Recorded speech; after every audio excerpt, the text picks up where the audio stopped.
Hello trainers and welcome to another episode of You Versus. My name is Professor Saccharum. I know I'm not in my usual gear, but I'm taking it a little bit easy today.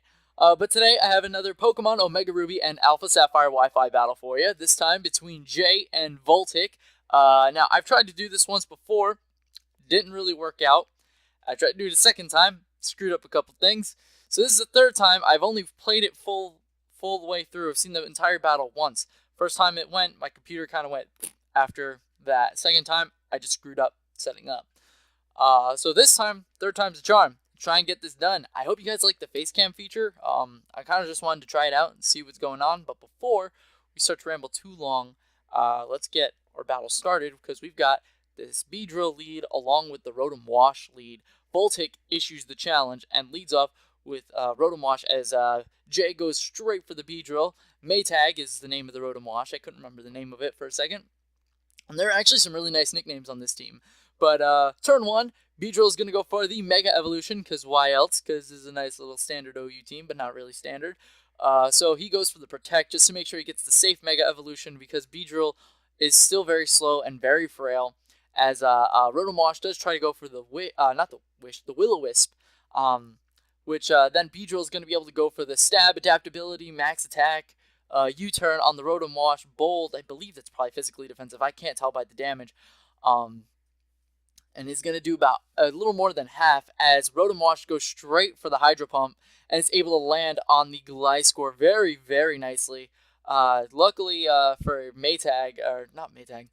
for Voltic, that Gliscor isn't specially defensive. Most Gliscor aren't because it's kind of hard to run that kind of set because Gliscor doesn't have natural bulk. Jay decides to pull out here and bring out Cottage, the Whimsicott. I noted before that I really like that nickname for some reason. I think I would have just probably done Cotton or something. I don't know. I've never nicknamed a Whimsicott. Never have I had one either. But the Hydro Pump lands on it and it's doing pretty good. But other than that, the Rotom Wash is not going to want to stay in to catch a potential Giga Drain.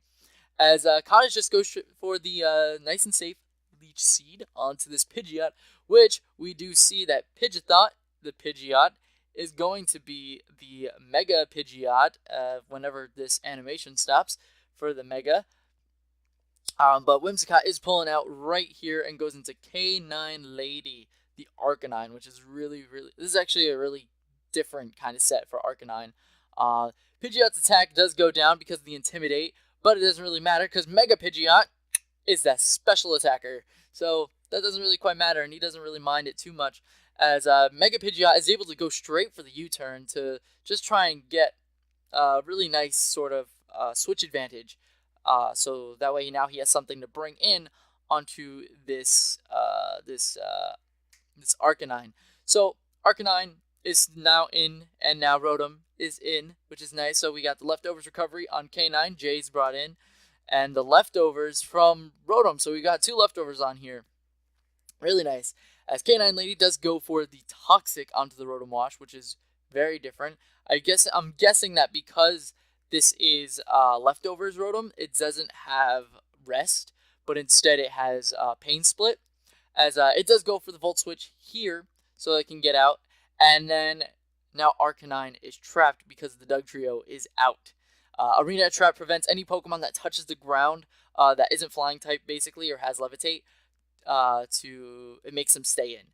So now Dugtrio can go for the Earthquake and get rid of K9 Lady like it's nothing, as Arcanine is able to go for the Extreme Speed, do enough to at least break the Focus Sash, but it's this set for, I believe Dugtrio is a very expendable Pokemon in a battle. It's not really, it's good to have, it's good utility. That's not really something that you want to focus your team around, I guess. I don't know. But Jay does send in Suicune to bring in to substitute for that. I would think that he'd go for the Calm Mind, but instead he actually does go for the Scald. I guess trying to get rid of that Dugtrio as much as possible. But it's not a smart move to keep in Dugtrio on Suicune, especially when it can potentially Scald. So that's something I would have done a little bit different. As Rotom is able to go for the Light Screen, which is something completely different. I never see Rotom carry Light Screen. As Suicune just goes straight for the Calm Mind. I've actually battled this set before of Jay's Suicune, and it's actually the Crocoon set. For those of you who don't know, the Crocoon set is named after the guy who I believe originally came up with it. This is what I looked up on Google, so anyone coming at me has got their own issues, but it's a specially defensive Suicune with Calm Mind, Scald, and Rest and Sleep Talk, so that's really good right there. Rotom just Volt Switch from what I saw, and he's going straight back into Dugtrio as Suicune's going for another Calm Mind. I believe that's +2 now. It's either that or +3 because I totally spaced out on that, trying to give you guys a little lesson on Crocoon. But that'll be in a future Pokeology episode at some point in time. As the Dugtrio does go for Memento, which I didn't see what it did last time. I remember that it dropped stuff, and it drops attack and special attack harshly. So that's, I believe, 2 stages, which means that 2 of the Calm Minds that Jay set up are now for naught. So the Scald does come off, but it's not going anywhere, so it misses essentially, or it fails. Suicune is able to get the leftovers off, and this is awesome right here. Quiver Dance is going up on the Volcarona, boosting its special attack, its special defense, and its speed to about by 1 stage, I believe. And Suicune goes for this Scald, which I believe is +1. And look how much that did. That literally did nothing. That's like a 10-hit KO or whatever. I'm exaggerating probably because I don't know calcs like that. As Volcarona is going to go for another safe Quiver Dance, which is funny because Kwame actually likes to do this set. So it's like I'm seeing a parallel here between me and Jay. But he goes for another Calm Mind. Jay does, that is. And he's able to get off to another boost, another boosty boost. And he's getting some recovery back because there's not too much that this thing can do either unless it does carry Giga Drain, which in that case, it could be very potentially hazardous to Suicune. But again, they're both just boosting up right now, trying to like set up on each other, which is really alright. But Suicune goes again for Scald, unable to get the burn just because of Volcarona's typing being Fire, and Fire not being able to get burned, which is really nice. But it doesn't do a lot, as Voltic is able to reveal the Giga Drain. I don't know what just happened there. Voltic is able to reveal Giga Drain. So now, and that did a lot too. So if we can see a potential like 3-hit KO as this the other Giga Drain right here is unfortunately for Jay going to be a critical hit. I'm sorry. When I first saw that, I wish I still had the first recording because it was so good. It was so good just to see that critical hit happen. And now Cottage comes back out again. And we're seeing this. There's not really too much that they can do, except it's just going to come out and set up Tailwind so they can try and help the rest of its team outspeed this Volcarona, especially. As the Fiery Dance does come off. And Cottage is now gone. I'm sorry. Cottage. Sorry. Little Whimsicott. It's such a cute Pokemon too. I need to get one. I need to breed for one. As the Beedrill comes out on Jay's side, and he's able to go for the adaptability, Adamant, probably Poison Jab, which is going to be able to knock it out. Of course, Rotom Wash is now at half health, which means that this Poison Jab is going to do enough to knock it out. Because I don't care how physically defensive your Rotom is. If it's that low in health, it's not going to take any sort of Poison Jab from a Mega Beedrill. As Mega Beedrill now does go for the U-turn right here to come back, get this Latias. My apologies, I almost said Latios again. I did that the first time I recorded too. The Latias out of here. As Beedrill does go back to Jay, now we got a clean field. As Gliscor does come out. And unfortunately, because it is at low health, it's not going to be able to do too much.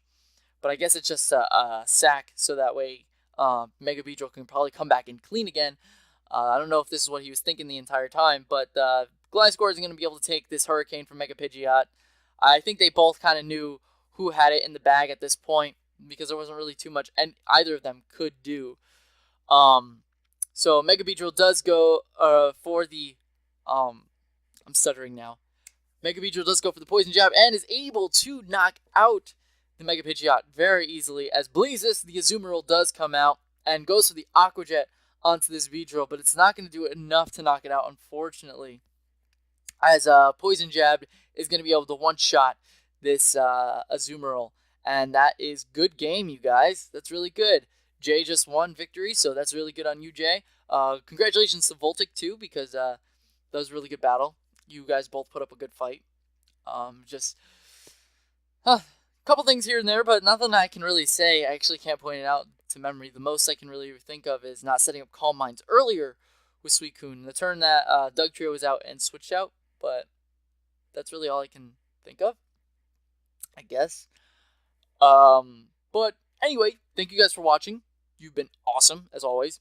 Be sure to like this video and share it around. Comment with your own battle codes if you want something like this to happen on here with one of your videos, for your battles, I should say. Be sure to check out Monday's video, which was a Saccharum versus between me and Kwame. So if you haven't checked that out, be sure to check that out because it was a pretty good battle. Some little mistakes, but there's a bit of a turnaround. And Friday, we will have our first episode of Pokeology in about 8 months. So that's awesome. I love it. It's great. So far, so good. It's like almost done, you know. But what else can I say? There's something else. I am live streaming on Saturday, twitch.tv/Professor Saccharum. So be sure to check me out there. The link will be in the description as well, along with like the Facebook group where I met Jay, and I don't know if Voltic is on there too, but there's also the link to the Professor Saccharum or Saccharum Labs Facebook page, as well as my Twitter and my Instagram. So you can find those links in the description. I believe there was something I wanted to mention earlier. Oh, yes. Please let me know if you guys actually like this face cam. It's a new thing I wanted to try out. I kind of wanted to make this series a little bit more laid back than normal. So I might just have, I don't know how I'm doing the layout quite yet, but just let me know in the comment section below if you like the face cam. I'll keep it around if you guys support it enough. If this video gets enough likes, I'll keep these up. No, I'm not really going to do that because I'm not a like person. But yeah, just let me know. And I'm rambling again, as I always do, and I gotta stop. I gotta learn to stop rambling. I really do. But I will see you guys next time. Bye.